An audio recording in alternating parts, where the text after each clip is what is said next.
Coming up on the Terry Talks show. Today I am joined by a phenomenal lady. She's about to tell us a bit about herself, inspire us with the accolades that have come to her by way of the achievements, the talents, the gifts, and the organizational abilities that have been placed within her sphere. Are you doing best where you are so that you can move to another level?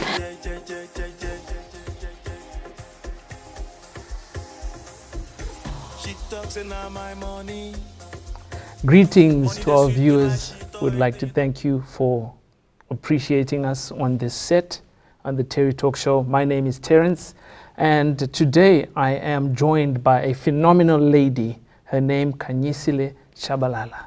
She's about to tell us a bit about herself, inspire us with the accolades that have come to her by way of the achievements that have brought her to where she is by the purpose that she carries, the talents, the gifts, and the organizational abilities that have been placed within her sphere. Khanyisile, welcome. Thank you. Awesome. Hi. Thank you for inviting me as well. I feel Pleasure. honored, and actually it's very humbling that that's how you guys see me outside, or that's how the world see me. Khanyisile, it's I've got the company name Khanyisile Research in Social Economic Development. I started in 2016, but the background is from the mining industry. Okay. 21 years in mining industry, and mostly my focus was in transformation, trying to transform the industry in accepting women in the space, and also making sure that we create environment where we empower them as well, so that they can be able to lead, some of them to also become suppliers or enterprise suppliers of the industry. So that's basically, that's my background, and with that, then that exposed me in getting to platforms where I could talk to women in forums, encourage them, and also come up with ideas that can drive the industry as well, to allow these women to be on the supply chain. So basically, that's my background. Right. From that brief biography that you have given me, I drew something from you. You mentioned transformation. That's a word that's really playing a lot, especially within the times that we are living in, pandemic season, COVID season. How can your company and what you have pushed or endeavored to do help and create transformation for women, because you are really women-based? I feel your heart is for women to make it, to reach out in their goals, their personal goals, their corporate goals, career goals. How can they transform themselves within the season of the pandemic moving forward until post-pandemic? Okay. I think the first focus, especially for women, I always encourage that when they open business, it's all about, it shouldn't be, especially in the mining sector, we've got what we call social labor plan and compliance, and those are the issues that are looking at the mining itself to sustain the license. So there are certain targets that are sitting on the mining charter that requires the mine to drive the agenda of women. But then there's the opposite side that looks at, are we preparing these women? Are we coaching them to be in the space? Are they ready to be in the space, so that they can at least be innovative and also be sustainable? So I think as Mobile, being in that space, because I was dealing more on the compliance, that's my background in legal, I looked at why women are not sustainable in the space. So my focus most of the time, I always say to women, they mustn't look at themselves as a compliance issue. They must act beyond the compliance by making sure that they comply to the corporate governance. So to me, the governance, it's very critical for them to comply or to meet the standard of the business. So I open the Ungobile to start engaging most of these women in the compliance space by empowering them, going to their business, starting looking at their corporate governance. Are they complying to the standard, or are they becoming a number? Then when the contract finish and they start looking for other contracts, or they're out of supply chain. So I look at that governance and making sure that they are empowered. We open different forums and make sure that we engage and we share ideas in terms of making sure that they also look beyond their scope and start becoming innovative, come up with different... Beyond their scope, sorry to interrupt. Yes. Beyond their scope. What is beyond their scope? Are they just living within a certain realm? What's happening there? Yeah, as women in that industry, we need to change our mindset in terms of seeing it as a man-dominated industry. We still feel that there's certain scope or space that we cannot fit in. In mining, we've got a space of support and we've got a core. And in the side, looking at the side of core, few women are venturing in that space. So when I'm saying beyond the scope, a lot of women are sitting in cleaning services and just minor, not core business. So when I look at when I empower them, I always encourage them to look at the space of getting into the core business. And so then getting into there starts with compliance. Exactly, start with compliance. If your company, it's not ISO standard, what we call it, a quality management system, you need to look at your customer. Are your customers happy about your services? Are you doing best where you are so that you can move to another level? So that's where I start. I audit the policies, I look at the policies, and I try to help them to draft some of the policies. I look at the skill that they bring on board, and I also make them to make sure that they also participate in terms of what we call social labor plan, where they also engage the youth, people with disability, bring them on board in terms through the learnerships and all those kind of things, because they must contribute to the SLP. So that's part of the compliance. It might look like you are recruiting in terms of labor, but you're actually doing compliance indirectly in terms of the license of the mine. So, just to interrupt again, is it out of fear that the women are not coming forth, or is it out of a lack of understanding, or a lack of knowledge, or a lack of wisdom in the industry? Or is it the male-dominated stance that you have mentioned? Yeah, hence I'm talking about transformation. I think we still need to be skilled, to be mentored, to be coached. And the question is the industry ready to coach us? And I'll tell you a story. Please do. I now belong to the gender equities, the new department that is open in the Department of Minerals and Energy. Okay. Sitting as the strategist as well, because the chief director is looking at what makes, or what will make women to also start having that confidence in moving to the core side. So we're starting with what we call it the women diggers. There's a program that we'll be implementing. We call it women diggers. In the women diggers, we are doing the mentorship. We're also helping women to start to register with the Department of Minerals to become small-scale miners, to become miners.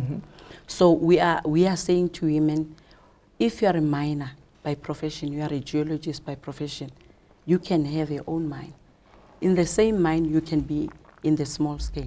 So it's more of mentoring and coaching, but then as women as well, it's, are we ready to be coached by men?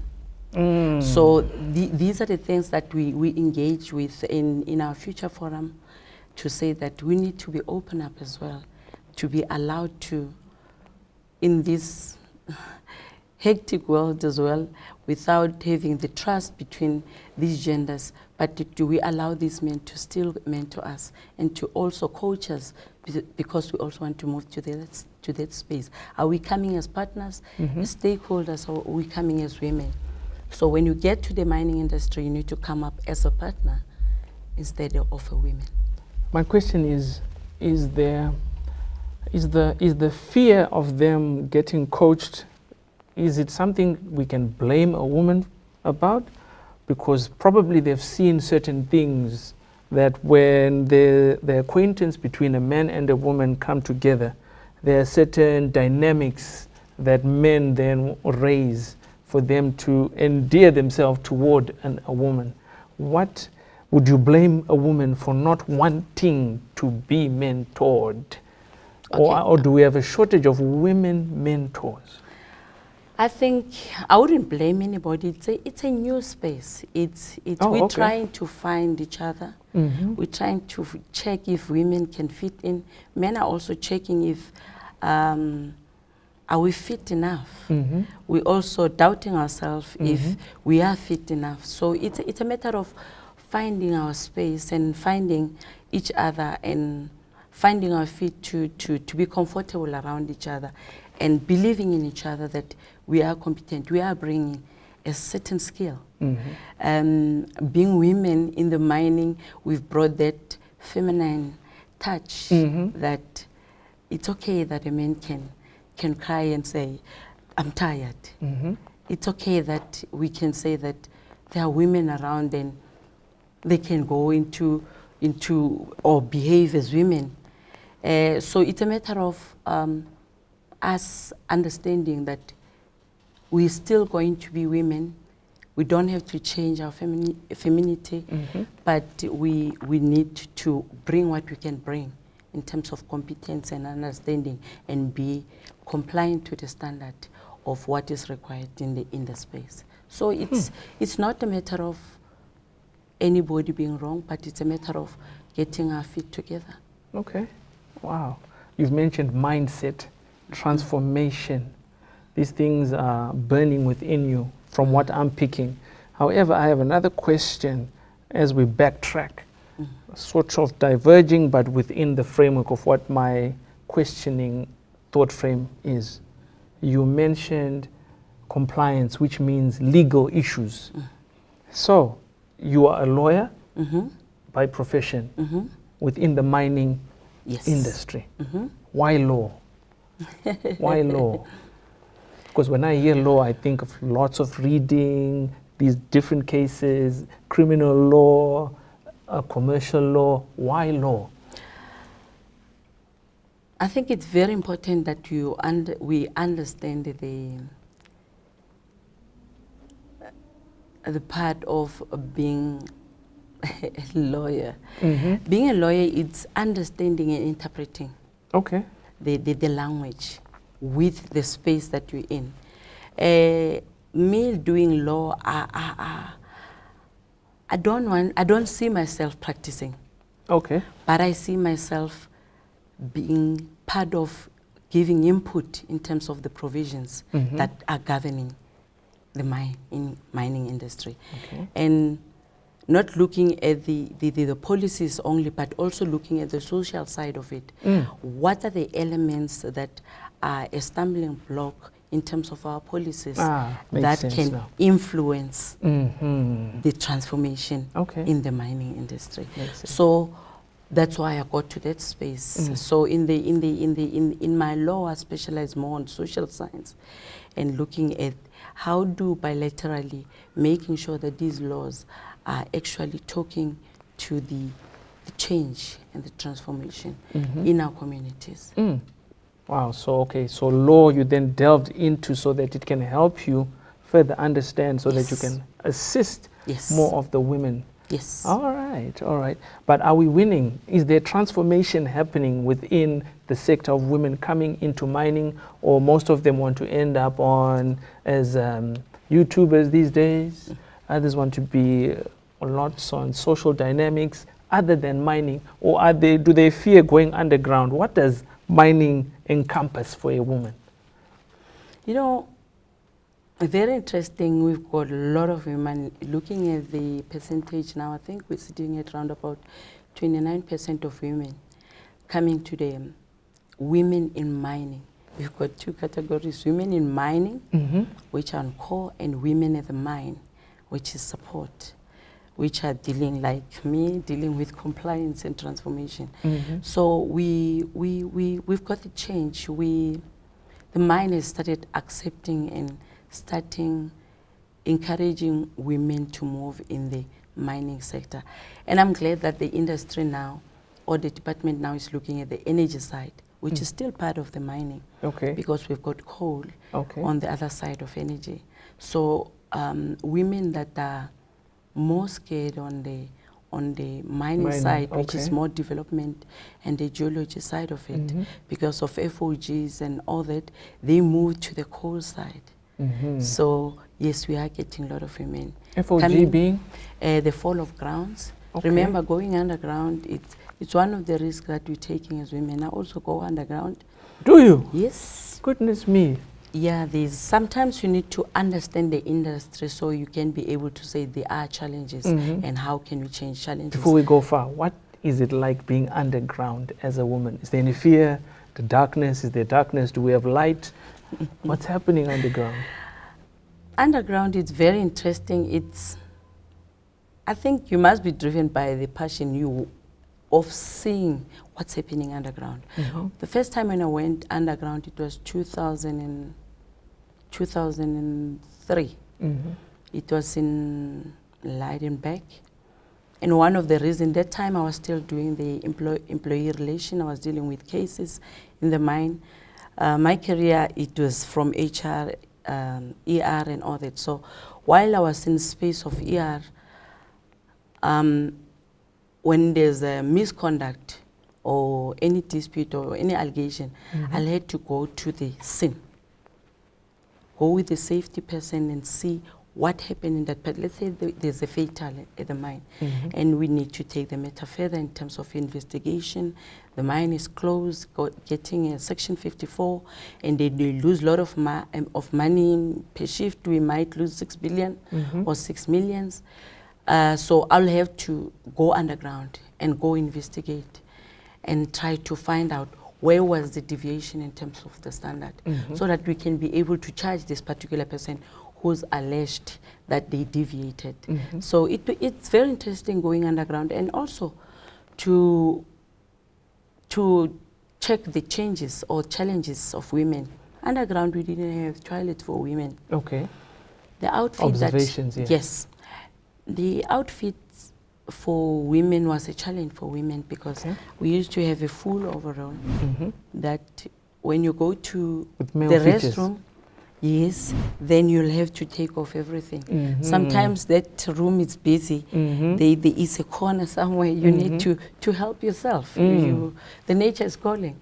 In the last part of the segment, we were discussing about the exploits that you've managed to achieve within the mining sector and the transformation that you want to bring about towards women, because you are more women driven, which is a passion for you. I've then come to realize that there's the other aspect of social cohesion, which you have been mentioning quite a bit. Could you please just break that down for us and the viewers, the issue on social cohesion and how it impacts the world that you are in currently? Okay. I think we always mention the issue of, I think that's the agenda that our president is looking at, economy. Looking at the mining industry, it's one of the core drivers for our economy. Social cohesion, we are the tool to give and actually contribute to our social cohesion in terms of our social labor plan.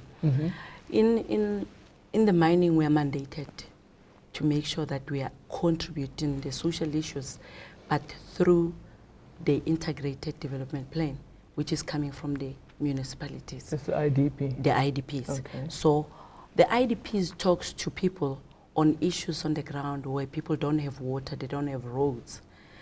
And the social labor plan is saying, as a business, how can you contribute to those roads, to build those roads?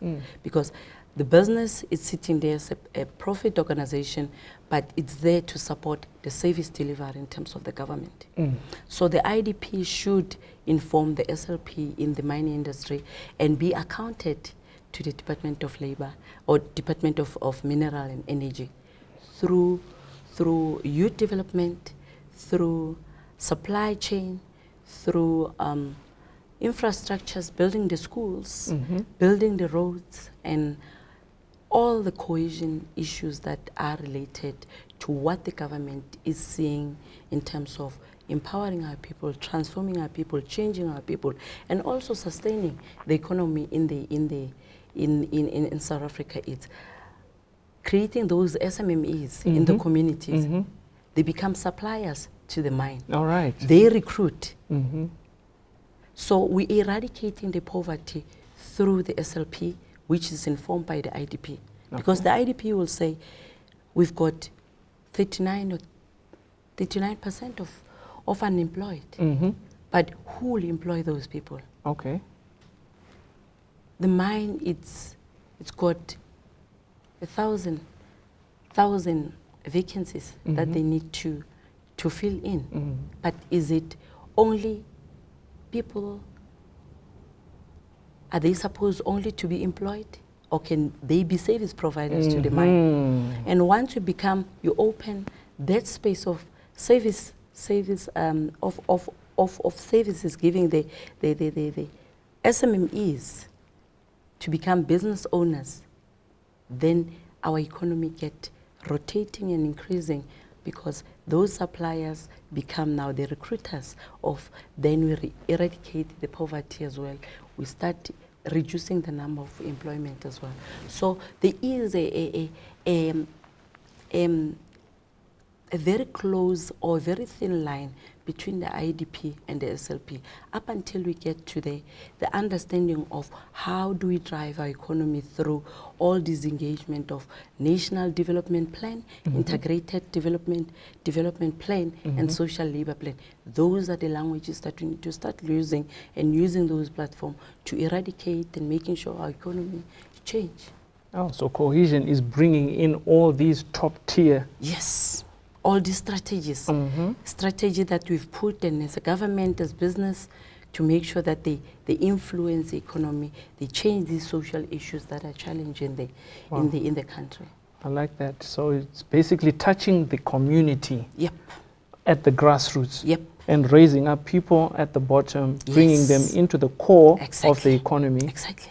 Wow, which is the impetus that the government is pushing. Exactly. That's amazing. Exactly. That's amazing. One last thing I forgot to mention. You have been nominated for the Woman of Stature Awards recently. Congratulations. Thank you. Awesome, awesome. What did they notice within you? What is it that they're looking at? Why the Woman of Stature? That's a big award. That's a big name. Woman of Stature. Yeah, I was also overwhelmed about that nomination. And I think it was more of me being myself, trying to fill up my cup, driving the passion of changing people's lives, because that's who I am. It's I think my legacy will be in there to say that I've changed somebody's life, whether it can be one or two, but I've made an impact in that somebody's life. So I think it's all about that, going to those communities, making sure that they change their lives. It doesn't matter how big it is, whether in business for women or whether in youth or people with disabilities, but what impact am I bringing in people's life? So I think my nomination was based on that, especially in the mining sector. In the mining sector, wow. Wow, so you've delved in quite a bit of information right there.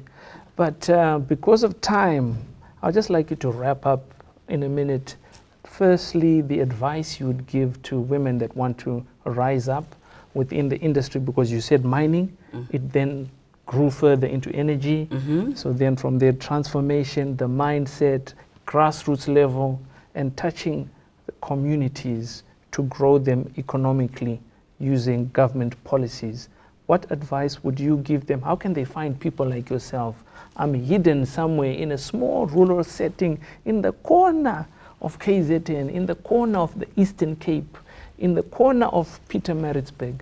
How do I get to find people like you? Because probably sometimes they're seeing you on the screen and probably you're too far. What can they do at least to get within the vicinity of these things that you guys want to give out? Okay. In wrapping up, let me start by saying platform like this do open a space of engagement and also being a voice, being our voice within the space of community or whatever. You become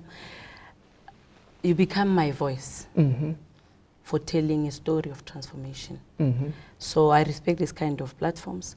And another thing I would say, collaboration in everything.